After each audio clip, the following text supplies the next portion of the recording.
ಹುಚ್ಚು ಹಿಡಿದಿದೆ ಒಂದು ಹೆಣ್ಣಿಗೆ, ಮದುವೆಯಾಗ್ತಾ ಇಲ್ಲ.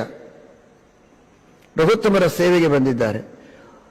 ಒಬ್ಬ ದೊಡ್ಡ ವೈದ್ಯ ಅಮೆರಿಕ, ಲಂಡನ್ ಆ ಕಡೆಗೆ ಅಧ್ಯಯನವನ್ನು ಮಾಡಿ ಬಹಳ ಅದರಲ್ಲಿ ವಿಶೇಷವಾಗಿ ಸ್ಪೆಷಲೈಸೇಷನ್ ಎಲ್ಲ ಮಾಡಿಕೊಂಡು ಬಂದಂತಹ ವೈದ್ಯರು ಆಗಿನ ಕಾಲಕ್ಕೆ. ಅವರು ಕಾರಣಾಂತರದಿಂದ ಭಾರತಕ್ಕೆ ಬಂದು ಪುನಃ ತಮ್ಮ ಕಾರ್ಯದಿಂದ ಪರದೇಶಕ್ಕೆ ಹೋಗಬೇಕು. ಅವರ ಸ್ವಪ್ನದಲ್ಲಿ ರಘುತ್ತಮ ತೀರ್ಥ ಶ್ರೀಪಾದಂಗಳವರು ಹೋಗಿದ್ದಾರೆ. ಅಲ್ಲಿ ತಿರುಕೋಲೂರಲ್ಲಿ ಒಂದು ಹೆಣ್ಣು ಸೇವೆ ಮಾಡ್ತಾ ಇದೆ, ಅವಳಿಗೆ ಅನಾರೋಗ್ಯ, ನೀನು ಹೋಗಿ ಅವರಿಗೆ ಔಷಧಿ ಕೊಡಬೇಕು ಅಂತ. ತಿರುಕೋಲೂರು ಗೊತ್ತಿಲ್ಲ ಅವರಿಗೆ, ವೈದ್ಯರಿಗೆ.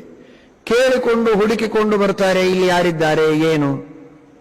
ಹೌದು, ಈ ಹೆಸರಿನ ಒಂದು ಹೆಣ್ಣು ಮಗಳು ಇಲ್ಲಿ ಸೇವೆ ಮಾಡ್ತಾ ಇದ್ದಾಳೆ. ಹೌದಾ, ನನಗೆ ಸ್ವಪ್ನ ಸೂಚನೆಯಾಗಿದೆ, ಅವಳಿಗೆ ಔಷಧಿ ಕೊಟ್ಟು ಹೋಗಬೇಕು ಅಂತ.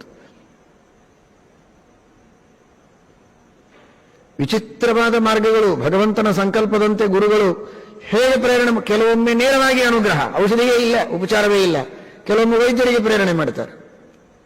ಆ ವೈದ್ಯರು ಬಂದು ಔಷಧಿ ಕೊಟ್ಟು ಟ್ರೀಟ್ಮೆಂಟ್ ಕೊಟ್ಟು ಆಮೇಲೆ ತಾವು ತಮ್ಮ ಕಾರ್ಯಕ್ಕೆ ಮುಂದೆ ಸಾಗಿದ್ದಾರೆ. ನಂಬಿ ಕೆಟ್ಟವರಿಲ್ಲವೋ ಈ ಗುರುಗಳ, ನಂಬದೆ ಕೆಡುವರುಂಟೋ.